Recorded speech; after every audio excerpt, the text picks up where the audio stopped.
5 clés pour attirer l'amour à vous.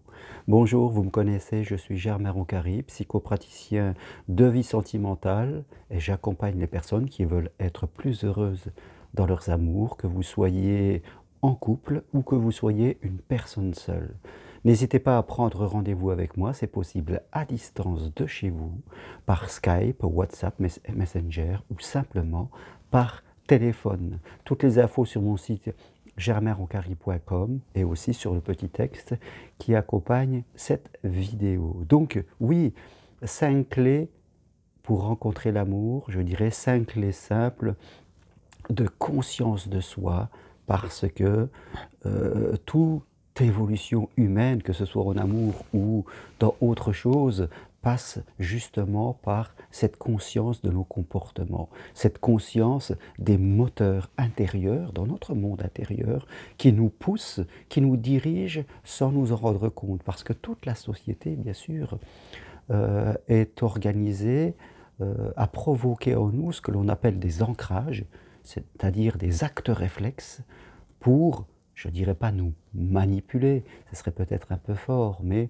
pour nous orienter dans nos choix, qu'ils soient dans la consommation, qu'ils soient dans la décision de notre manière de vivre, de où vivre.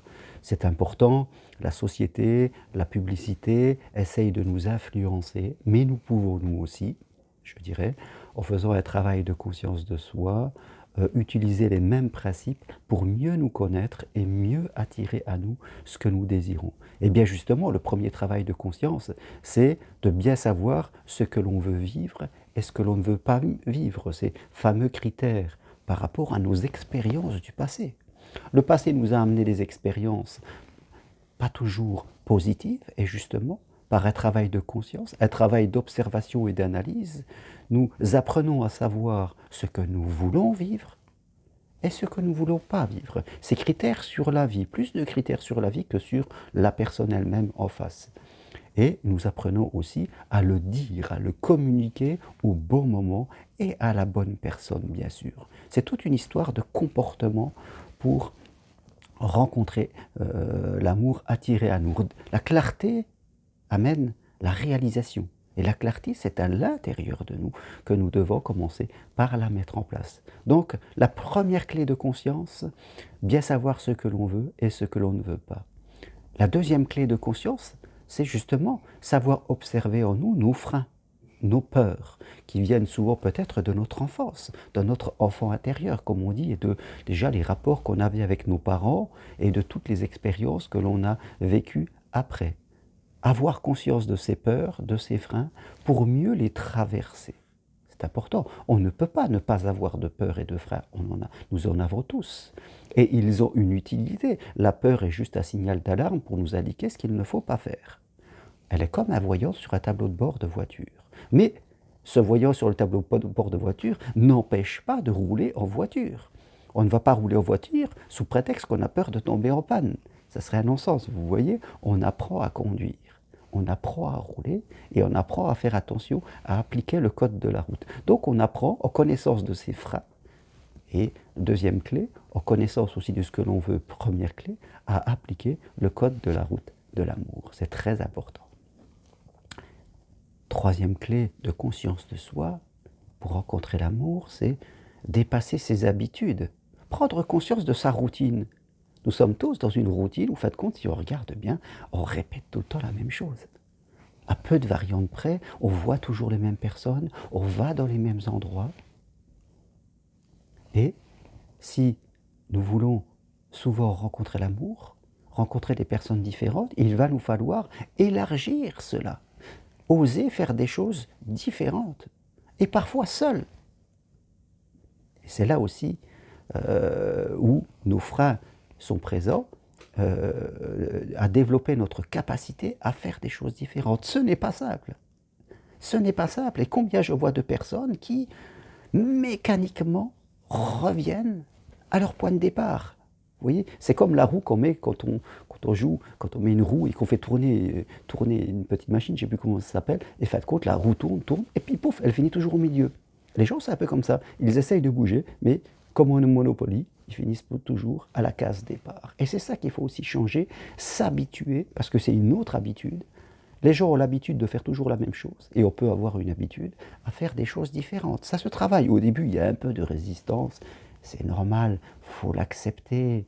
Mais si on persévère un peu, eh bien, ça va, en tout cas, évoluer chez nous, à l'intérieur. On s'habituera à faire des choses différentes, ça deviendra notre normalité. Quatrième clé, eh bien, changer ses croyances. Les croyances, c'est le petit logiciel. On a tous un petit logiciel.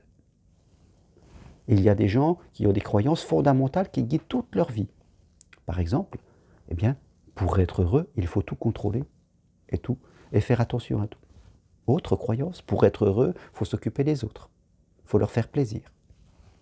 Pour être heureux, il faut travailler beaucoup. Il faut s'investir chaque jour. Pour être heureux, il faut que tout soit parfait. Il faut tout contrôler.